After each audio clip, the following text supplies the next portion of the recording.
Mientras yo estaba en el hospital por una apendicitis, mi mamá y mi hermana hicieron que un hombre desconocido metiera a mi hija de 4 años en una caja y le dijera que la iban a devolver a la fábrica. Cuando llegué a casa, la encontré llorando adentro, con un hombre desconocido amenazándola con llevársela, mientras mi familia se reía. No me salió gritar. Fui directo a Regina. Después fueron ellos los que empezaron a pedir que todo se detuviera. Llegué a casa un día antes de lo previsto. Me habían operado por laparoscopía en un hospital público de Puebla y los médicos dijeron que, si podía caminar sin marearme, podía irme a descansar a casa con reposo estricto. Podía caminar. No porque me sintiera bien, sino porque la ansiedad no me dejaba ahí. Regina estaba en casa con mi hermana Tania. En teoría no tenía por qué preocuparme. Tania era irresponsable, sí, pero yo quería creer que nunca sería cruel con una niña de 4 años. Me equivoqué. Pedí un taxi de aplicación y me fui directo a casa. Me bajé despacio, con una mano sobre la herida y la otra apretando las llaves. Cada escalón dolía, pero subí. La señora Teresa, mi vecina de enfrente, me vio pasar. Le dije que estaba bien. Abrí la puerta y escuché una voz de hombre que no reconocí. «Ya estuvo. Vámonos. Me la voy a llevar». Luego vino un llanto. Después un grito. Era Regina. «No quiero. No. Por favor». Me quedé helada. Por un segundo no pude moverme. Entonces, escuché otro grito. «Voy a portarme bien. Por favor, no me lleven». Ahí avancé lo más rápido que pude. Llegué a la sala y vi la escena completa. Había una caja enorme de cartón en medio del piso. La misma que habíamos usado para guardar cobijas y ropa de frío. En la tapa, con marcador negro grueso, decía: «Fábrica de niñas. Devoluciones». Adentro estaba mi hija, mi Regina, con su pijama de zorritos, temblando, con la cara mojada, tenía las manitas agarradas a los bordes y los ojos abiertos de miedo. Frente a ella había un hombre con una sudadera vieja y un rollo de cinta de empaque. Sonreía como si aquello fuera divertido. A un lado, una muñeca vieja de pilas, de esas que hablan cuando se les está acabando la batería, giraba la cabeza y soltaba una voz distorsionada. «Soy una niña buena. Soy una niña buena». En el sillón estaba mi mamá, Beatriz, con los brazos cruzados, riéndose. Y en la entrada de la cocina estaba mi hermana Tania, con el celular levantado, grabando. «Eso dices ahorita, Regina», dijo Tania con una risita. «Pero allá te van a enseñar a obedecer». El hombre se inclinó hacia la caja. «Agacha la cabeza. Tengo que cerrarla bien. No me habían visto». «Alto». Mi voz salió fuerte. No tenía aire para gritar, pero algo en mi tono hizo que todos se quedaran quietos. El hombre volteó primero. Tania bajó el celular. Beatriz dejó de reírse, pero no se levantó. «Ah, Rebeca», murmuró mi mamá, como si yo hubiera llegado en mal momento. «Ya saliste». Ni siquiera la miré. Fui directo hacia Regina. «Mamá», sollozó, estirando los brazos. No podía salirse. La caja le llegaba casi al pecho. La saqué de la caja como pude, más acercándola a mí que cargándola. Sentí que la herida me jalaba por dentro, pero ella se aferró a mi cuello y no la solté. «Ya, mi amor», le susurré. «Ya estoy aquí. Nadie te va a llevar. Nadie. Nunca». Le besé la frente. Luego miré al hombre. «¿Quién es usted?». Parpadeó, miró a Beatriz y luego a Tania. «Soy amigo de Beatriz. Nada más era una broma. Salga de mi casa». Lo dije bajo, seco. El hombre agarró una chamarra vieja de una silla y salió casi corriendo. Cuando la puerta se cerró, miré a las 2 mujeres que se atrevían a llamarse mi familia. «¿Qué les pasa?». Beatriz se acomodó en el sillón, como si todavía tuviera derecho a estar ahí. «Ay, Rebeca, no exageres. Estábamos jugando un rato». «¿Jugando?». «Mi hija tiene 4 años. Estaba llorando en una caja mientras un hombre que no conoce le decía que se la iba a llevar». «¿Eso es un juego para ti?». Beatriz puso los ojos en blanco. «Siempre fuiste igual. Todo lo haces enorme. ¿Qué haces aquí?». «Te dije que no tenías permiso de entrar a mi casa. Solo vine a visitar». Me volví hacia Tania. «¿Y tú?». «Sabías que ella no podía entrar». Tania apretó el celular. «Estabas en el hospital. Pensé que no pasaba nada». «No pensaste nada. La viste sola y se te hizo fácil grabarla». Tania desvió la mirada. Beatriz preguntó con una falsa calma que me revolvió el estómago. ¿Y cómo saliste? ¿Todo bien de la cirugía? La ignoré. Senté a Regina en una silla, sin soltarle la mano, y me acerqué a Tania. «Dame tu celular». «No». Lo apretó más fuerte. Fue demasiado lenta. Se lo quité de la mano. Busqué el video y me lo envié por correo. Tania intentó recuperarlo, pero ni el dolor de la cirugía me frenó.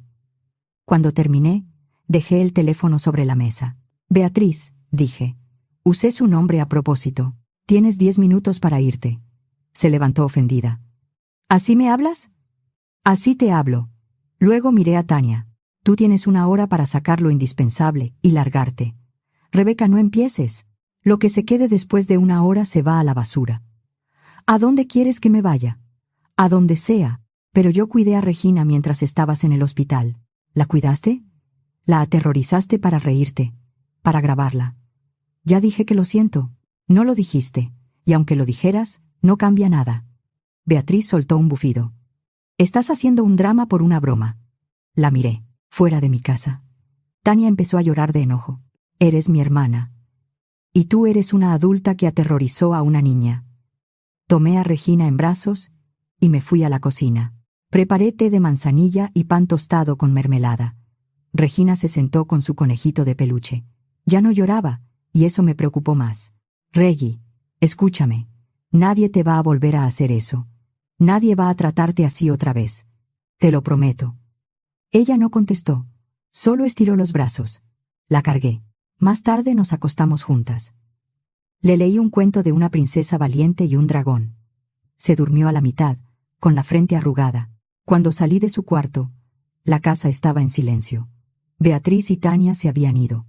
En la sala solo quedaba esa muñeca horrible. La metí en una bolsa. La bajé como pude al contenedor y la tiré. Si 1 semana antes alguien me hubiera dicho que mi mamá y mi hermana serían capaces de meter a mi hija en una caja para asustarla, yo habría dicho que no. Eran irresponsables y egoístas. Pero no eso, me equivoqué. Nuestra historia familiar nunca fue bonita. Mi papá se fue cuando Tania era bebé. Yo tenía 5 años. Apenas lo recuerdo. Beatriz se quedó con nosotras. En el papel era madre soltera. En la práctica casi nunca estaba. «Voy con unas amigas», decía, y eso podía significar volver a las 10 de la noche o aparecer al día siguiente con el maquillaje corrido y olor a alcohol barato. Aprendí pronto que nadie iba a cuidar a Tania si no lo hacía yo. A los 8 años ya le preparaba la mochila para el kinder. Le servía cereal y la acostaba cuando Beatriz no llegaba. A los 18, Beatriz se fue de verdad. No murió. No desapareció. Simplemente dejó de volver. Tania tenía 13 años. Tuve que pedir ayuda, ir a juzgados y asumir legalmente su cuidado. Una trabajadora social me lo dijo de frente. O se queda contigo o entra al sistema. La elegí a ella. Dejé la universidad antes de empezar. Conseguí empleo primero como recepcionista y después como auxiliar en un despacho jurídico. Con eso pagaba renta, comida, el preescolar de Regina y durante años también los cursos de Tania. Tania se inscribió en una universidad privada pequeña, con beca parcial y mensualidades que yo pagaba como podía. En teoría estudiaba administración. En la práctica, pasaba más tiempo grabándose para redes que leyendo. La escuela fue un desastre: reportes, faltas, peleas. Cada vez que alguien me decía que pusiera límites, yo encontraba una excusa. Está resentida. Va a madurar. A los 20, conocí a Gerardo. Nos casamos rápido. Luego nació Regina. Ahí empezó el resentimiento abierto. Tania tenía 16, y descubrió que yo ya no podía seguir siendo su cajero automático personal. Una bebé cuesta. Pañales, leche, consultas, vacunas, guardería. Para Tania, eso fue una traición. «Todo te lo gastas en ella», me reclamó una vez en el súper. «Sí», le dije. «Porque ella no puede trabajar y tú sí». No le gustó. Gerardo tampoco estaba feliz de mantener a mi hermana cuando cumplió 18. Discutimos varias veces. Luego dejó de discutir. Después se fue. Quedamos solo Regina, Tania y yo. Yo trabajaba. Tania flotaba por la vida. Quería dinero, comida, techo e internet, pero nada que pareciera responsabilidad. A los 18 pude pedirle que se fuera. No lo hice. La dejé quedarse 2 años más. Mi sueldo era el único sueldo. La mayor parte se iba en Regina, renta, comida, recibos y transporte. A Tania le tocaban los sobrantes. Eso la llenaba de resentimiento. Quería que yo siguiera pagándole la vida. Entonces Beatriz regresó, más vieja, más flaca, con el mismo gesto gastado y esa forma de mirar alrededor como calculando qué podía sacar. Dijo que quería reconstruir la familia. Yo le cerré la puerta. Tania lo vio distinto. Para ella era la madre que vuelve y las hijas que perdonan. Yo veía lo que realmente era Beatriz buscando dinero, techo y alguien que le dijera que no había sido tan mala. Discutimos. Tania decía que yo no dejaba que la familia sanara. Yo le decía que no iba a meter de nuevo el alcohol, la manipulación y el abandono en mi casa. Después descubrí que Tania le estaba pasando dinero mío. 500 pesos, 1000 o transferencias que según ella eran para material de la escuela. Lo dejé pasar más de lo que debí. Tania no recordaba lo peor. Para ella, mamá era una idea borrosa que había vuelto diciendo que quería cambiar. Tal vez quería una madre, pero también quería una aliada que le dijera que yo era controladora por poner reglas en una casa que yo sostenía sola. Después vino la apendicitis. Dolor fuerte en el lado derecho, urgencias, estudios, cirugía. Así de rápido terminé en una cama de hospital, con una vía en la mano y la cabeza llena de pendientes. Regina se quedó en casa con Tania. Tania era berrinchuda, descuidada, resentida. Pero yo me repetí que jamás le haría daño a Regina.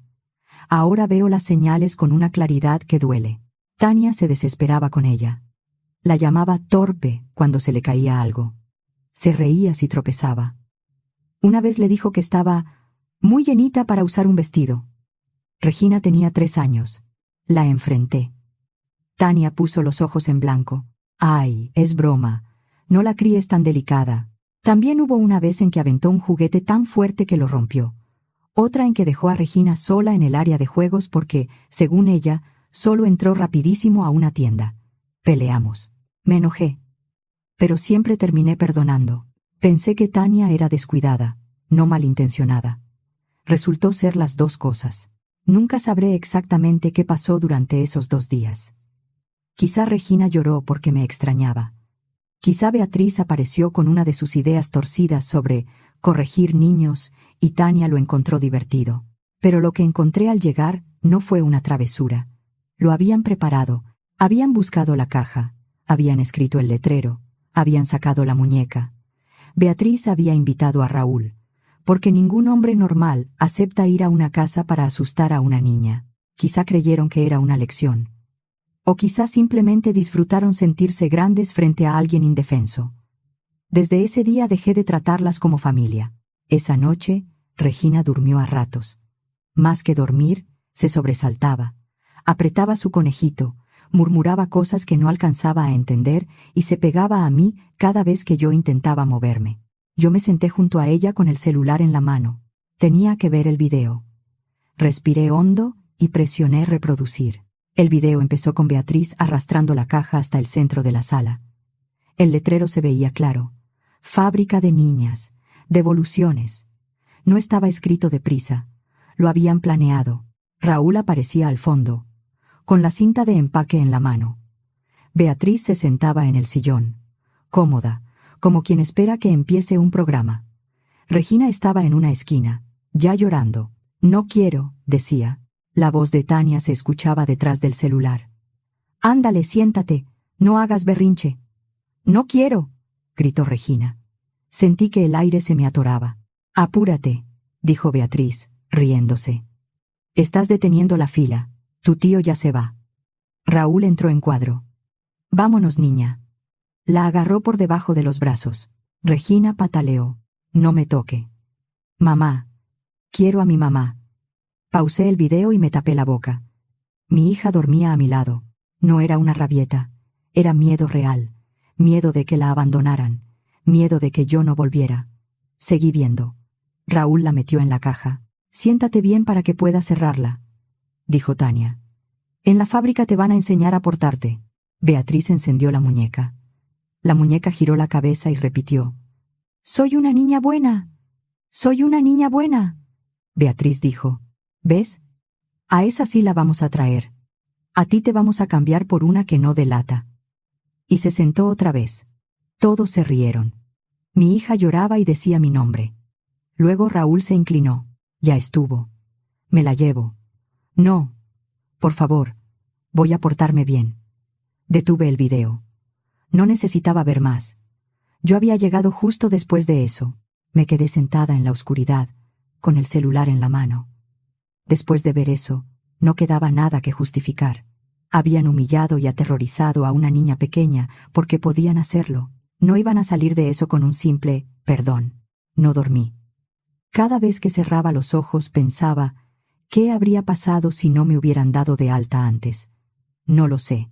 Precisamente por eso decidí que no iba a dejarles otra oportunidad. A la mañana siguiente, tocaron la puerta con golpes secos. Era Tania. Se veía cansada, despeinada, con cara de haber ensayado cómo parecer arrepentida. «Rebeca, yo sé que se nos pasó la mano», empezó. «Se nos pasó la mano. Mejor olvidemos esto, ¿no? Somos hermanas. Abrí la puerta solo lo necesario. No vas a volver a vivir aquí». Su expresión cambió. «Pero no terminé de sacar mis cosas».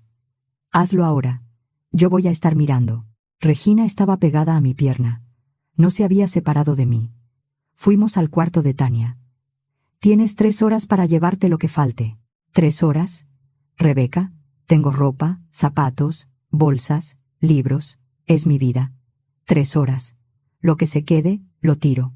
No puedes hacerme esto». «No». Abuso fue lo que le hicieron a mi hija. Tania abrió cajones y empezó a aventar ropa a las maletas. «Esa mesita es mía», dijo, señalando un buró barato. «No. La compré yo». «¿Y el microondas?» La miré. «¿Estás escuchándote? También lo uso». «Tania, no te vas a llevar mi microondas. Guarda tu ropa y vete». Murmuró que yo le quitaba todo. No respondí.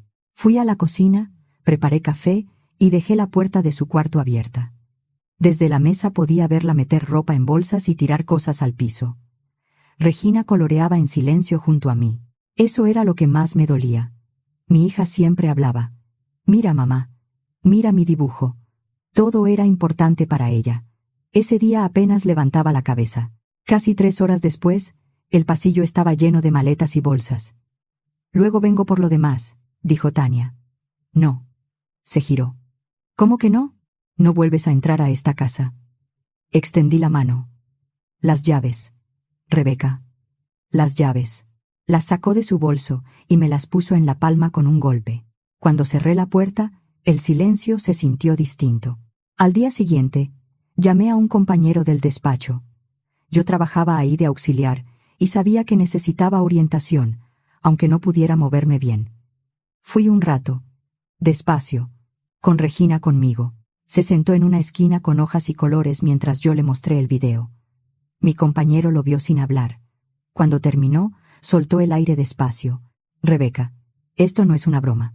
Hay maltrato psicológico contra una menor, posible violencia familiar, amenazas y participación de un adulto extraño. ¿Tienes evidencia? ¿Puedo pedir que no se acerquen?» «Sí. Hay que levantar denuncia y solicitar medidas de protección. También conviene llevar a Regina con una psicóloga infantil y pedir un informe». «¿Contra los 3? «Contra los 3. Esa misma tarde fui al Ministerio Público. No fue rápido. Tuve que contar la historia más de una vez. Entregué el video y di nombres completos: Tania Ortega, Beatriz Ortega y Raúl Molina. Una agente me escuchó con atención. Otro funcionario parecía cansado, como si yo estuviera exagerando un pleito familiar. Lo miré. Mi hija llora dormida. Tiene 4 años. Le hicieron creer que la iban a abandonar en una fábrica. Esto no es un berrinche familiar. No dijo nada más. Se levantó la denuncia. Me explicaron que solicitarían medidas de protección. Salí con una carpeta, copias y Regina dormida en mis brazos. Esa noche le dije a mi hija: «Hoy hablé con personas cuyo trabajo es protegernos. Ya saben lo que pasó. Yo no voy a dejar que se acerquen». Regina me miró con esos ojos grandes. «¿Ya no van a venir por mí?» Sentí que algo se me quebraba. «No, mi amor. Nadie va a venir por ti. Y si dicen que me porté mal, portarte mal no hace que alguien pueda abandonarte. Nunca. Los niños no se devuelven. Los niños se cuidan. Asintió, pero no me soltó. Una semana después, llegaron los citatorios. Tania fue la primera en llamarme. No dijo hola, no preguntó por Regina. Solo gritó. ¿Estás hablando en serio? Sí. ¿Quieres que me metan en problemas? Tú te metiste sola. Era una broma, Rebeca. Soy tu hermana. Mi hija se despierta llorando. Se asusta cuando escucha voces de hombres. No quiere entrar a la sala si ve una caja. Eso no es una broma. Yo puedo hablar con ella, le explico. Ni se te ocurra acercarte. Siempre haces lo mismo. Todo lo exageras. Ya no me importa lo que pienses. Colgué. Después llamó Beatriz. ¿Vas a denunciar a tu propia madre? No estoy denunciando a mi madre. Estoy denunciando a una adulta que le hizo daño a mi hija. Yo solo quería convivir con mi nieta. Meterla en una caja con un hombre desconocido no es convivir. Te llenaron la cabeza en ese despacho. Adiós, Beatriz. Colgué también. Luego llamó Raúl. Su voz sonaba más cuidadosa. Mire, señora Ortega, yo no sabía que esto iba en serio. Beatriz me pidió ayuda con una broma. Yo no tengo hijos. No sé cómo reaccionan los niños. Mi hija gritaba que no la tocara. Sí, pero los niños lloran por todo. No vuelva a llamarme. Podemos arreglar esto. No hay necesidad de llegar a fiscalía. Eso lo va a explicar allá. Colgué. Pocos días después, intenté darle a Regina algo parecido a normalidad.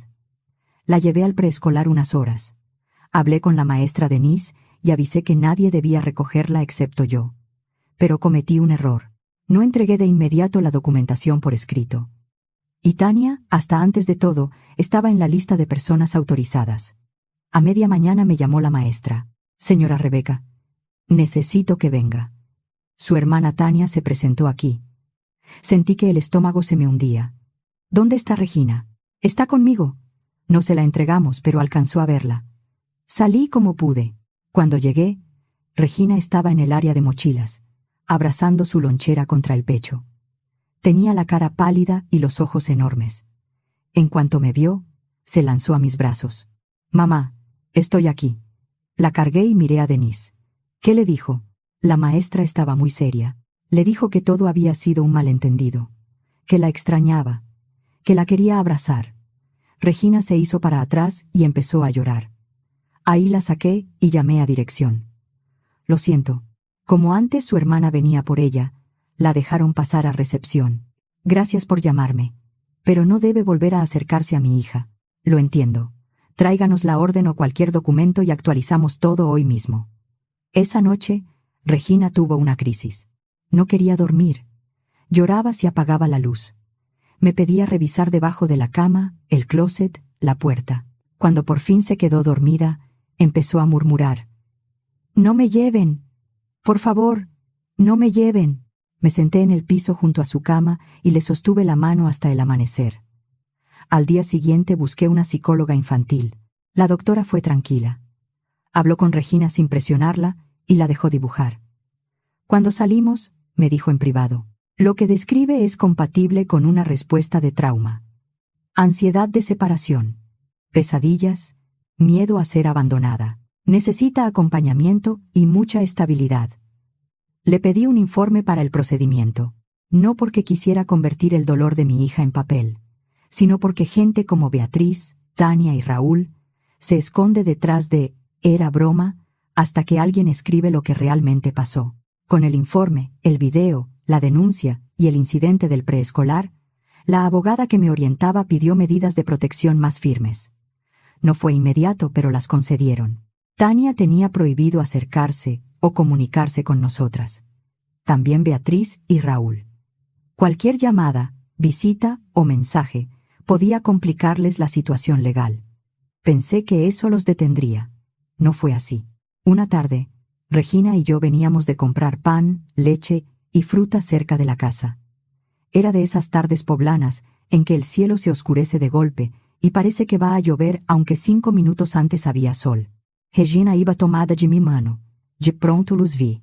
Los tres estaban afuera del edificio. Beatriz, con los brazos cruzados. Tania, nerviosa. Raúl, recargado en un coche, con la cara roja y la mandíbula apretada. Me detuve. Regina también. Su mano se cerró alrededor de la mía. Saqué el celular del bolso y activé la grabadora de voz sin que lo notaran. Beatriz habló primero. ¿Estás contenta? ¿Quieres vernos en la cárcel? Váyanse. Soy tu madre. No. Eres la mujer que me parió, y luego me dejó criando a tu otra hija. Tania dio un paso adelante.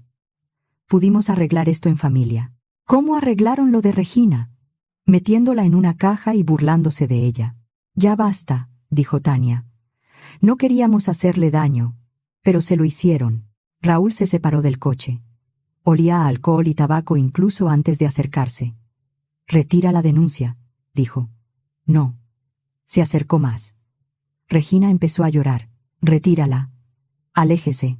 Me tomó del hombro y me jaló con fuerza. El dolor me subió hasta el cuello. Te estoy diciendo que la retires. Regina gritó y se pegó a mi pierna. Suélteme. No me soltó. Apretó más. Beatriz se acercó por el otro lado, malagradecida. Después de todo lo que hice por ti. La miré con una rabia fría. ¿Qué hiciste por mí? ¿Irte? ¿Volver para asustar a mi hija? Raúl me sacudió. Te va a pesar, Rebeca. En ese momento una voz de mujer sonó desde la casa de enfrente. Todo está grabado. Raúl se quedó quieto. Era la señora Teresa, una vecina que solía regar sus plantas por las tardes. Estaba en la entrada, con el celular levantado. Detrás salió su esposo, también grabando. Ya llamamos a la policía, dijo él. Y se ve clarito cómo la agarró. Raúl soltó mi hombro. Beatriz volteó hacia ellos, furiosa. Métanse en sus asuntos. La señora Teresa no bajó el celular. Una niña está llorando. Ya es asunto de todos. Tania se quedó parada, como si de pronto entendiera que no podía editar esa escena ni borrarla. Raúl escupió al suelo. Vas a ver. También quedó grabado, dijo el vecino. Beatriz jaló a Raúl del brazo. Vámonos. Tania me miró un segundo. Por un momento pensé que iba a decir algo. Una disculpa real, quizá. No dijo nada. Se fue detrás de ellos. Yo me quedé ahí, con Regina abrazada a mis piernas, llorando con esos sollozos que no la dejaban respirar. La levanté. Ya pasó. Estoy aquí. Mi hombro ardía. La herida también. Pero lo único que sentía de verdad era el cuerpo de mi hija temblando contra el mío. La señora Teresa se acercó despacio. ¿Está bien, mija? Asentí. Aunque no era cierto. Le paso el video. No lo borre. Esto le puede servir. Gracias, dije. Y por primera vez desde que todo empezó, sentí que no estaba sola frente a ellos. Tenía el video de Tania. Tenía mi grabación. Tenía testigos. Tenía a una vecina que no miró hacia otro lado. A la mañana siguiente volví al Ministerio Público. Entregué el audio, el video de la vecina, el informe de la psicóloga y la constancia de las medidas de protección. También di los datos de los testigos. Esta vez nadie me miró como si estuviera exagerando. La agente revisó todo y dijo que ya no era solo el primer hecho, había amenazas, agresión e intento de intimidación. El proceso no se resolvió de un día para otro. Hubo declaraciones, citatorios, audiencias, llamadas que no contesté y mensajes de números desconocidos que guardé sin responder. Raúl negó todo hasta que le mostraron los videos. Los meses siguientes fueron pesados. Yo trabajaba, llevaba a Regina a terapia, iba a citas legales y regresaba a casa agotada. Regina mejoraba despacio. Al principio no quería entrar a la sala si veía una caja, aunque fuera de zapatos. Lloraba si un repartidor hablaba fuerte. Se escondía si escuchaba cinta adhesiva. La psicóloga me enseñó a no presionarla, a nombrar lo que sentía, a repetirle, con hechos más que con palabras, que su casa era segura. Quité cajas de la vista. Puse una lamparita en su cuarto.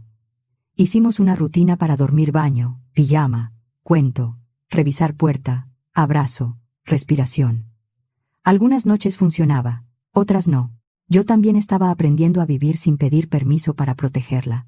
Cuando llegó la audiencia final, meses después, no sentí triunfo, solo cansancio. Tania lloró. Dijo que era joven, que no pensó, que todo se salió de control.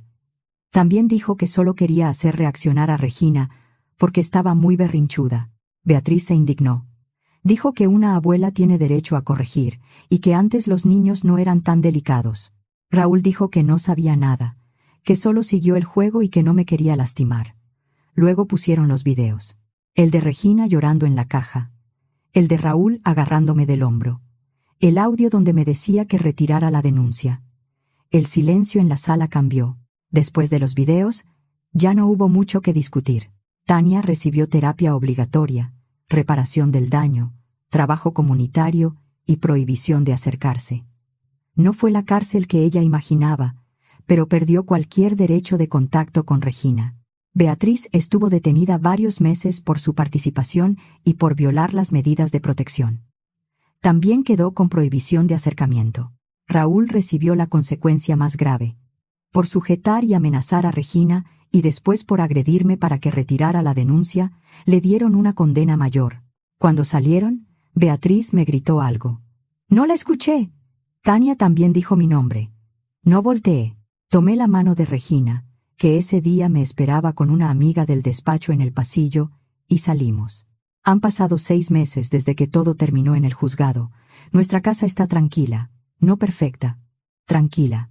Regina juega otra vez en la sala. Canta mientras dibuja.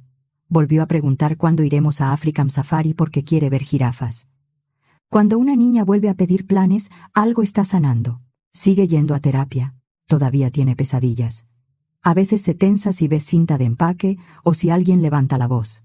Pero ya puede decir: «Me acordé de la caja». Y entonces respiramos juntas. «Eso ya pasó», le digo. «Estás en casa. Yo estoy aquí». Tania llamó una vez desde un número que no reconocí. Empezó diciendo que yo le había arruinado la vida. Luego pidió dinero. Colgué. Después vi una publicación suya en redes, hablando de familia tóxica y hermanas que no perdonan. La bloqueé. No sé dónde está Beatriz. Tampoco me interesa. Raúl sigue enfrentando las consecuencias de lo que hizo. Yo no quiero vivir pendiente de ellos. Quiero vivir mi vida, la mía y la de Regina. Ahora horneamos galletas los domingos. Caminamos por el parque cuando no llueve. Leemos cuentos en la noche. A veces se duerme con la cabeza en mi hombro, y yo me quedo quieta, escuchando su respiración. Una tarde, guardando sus dibujos, encontré uno de nosotras dos. En el papel estábamos tomadas de la mano frente a una casa. Había un sol enorme arriba, más grande que el techo. En una esquina dibujó una caja, pero le puso una X encima. Le pregunté qué era. «Eso ya no entra», me dijo. No lloré frente a ella. Esperé a que se fuera a jugar, y entonces sí me senté en la cocina, con el dibujo en las manos, tratando de respirar. No fue por venganza. Fue porque Regina tenía 4 años y necesitaba ver que su miedo importaba. Durante años, confundí familia con aguantar. Ese día entendí que nadie tenía derecho a lastimar a mi hija y llamarlo broma. Si para proteger a Regina tuve que quedarme sin madre y sin hermana, lo acepto. Porque esa noche, cuando la saqué de esa caja, mi hija no necesitaba una familia grande. Me necesitaba a mí. Esa vez llegué a tiempo. Después de eso, no volví a soltarla.